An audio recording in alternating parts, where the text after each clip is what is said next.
that the hatred or the dislike of clear thinking. Yep. Do you think that this comes from people? I'm not even sure I completely wrap my head around this, but do you think this is from someone with they understand that their logic is muddy? They understand that their imposing of this muddy logic is illogical in some sort of a way? I think they feel it. They feel it? They feel it rather than think it.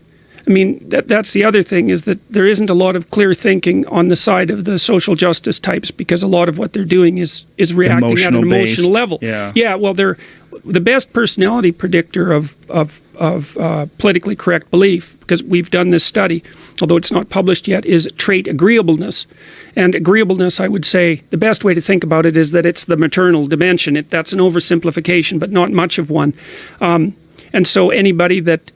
And the maternal viewpoint is something like anybody who's part of my in-group is an infant in trouble, and anyone who's outside of it is a predatory snake. Right. It's something like that. And so you're seeing that manifest itself in a political doctrine. Well, you're clearly seeing that today with what's going on with these, like say, the Berkeley Milo rally, where people who are on the left, who you would think of as being pro-woman, anti-violence, are more than capable of committing violence against women who support Trump, because then they categorize them as Nazis, and we're supposed to punch Nazis.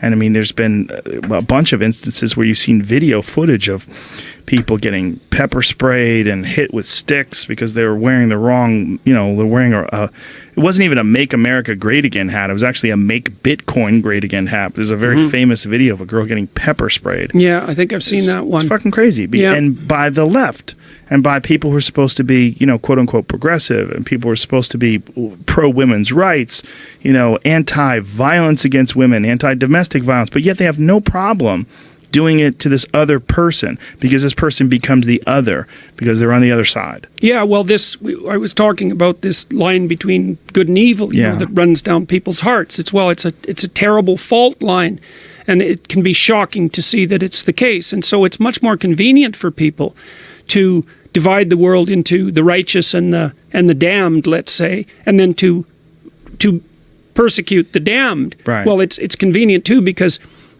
whatever resentment and hatred and bitterness you have in your heart, and you have plenty of that, generally speaking, if you're a social justice type, because you regard yourself as oppressed, and then that's a great starting point for resentment and hatred, right? To be a victim. We know that one of the precursors to genocide, and I'm not saying at all that we're near that state. I'm not saying that, but one of the precursors to genocide in a genocidal state, or in a pre-genocidal state, is the acceptance of victim status by the eventual perpetrators. Because the idea is, well, we're innocent, we're being persecuted, and those people are going to get us, so eventually that becomes, well, we'll get them first. And it gives you, so you have a target for all your resentment and your hatred, and it's a justifiable moral target.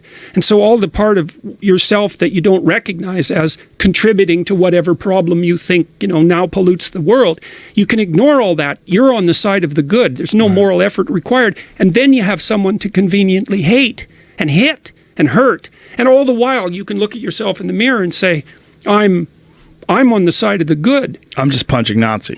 Right. Well, is there... Or hitting them with bike locks, while you dart out behind a woman who's conveniently standing in front of you.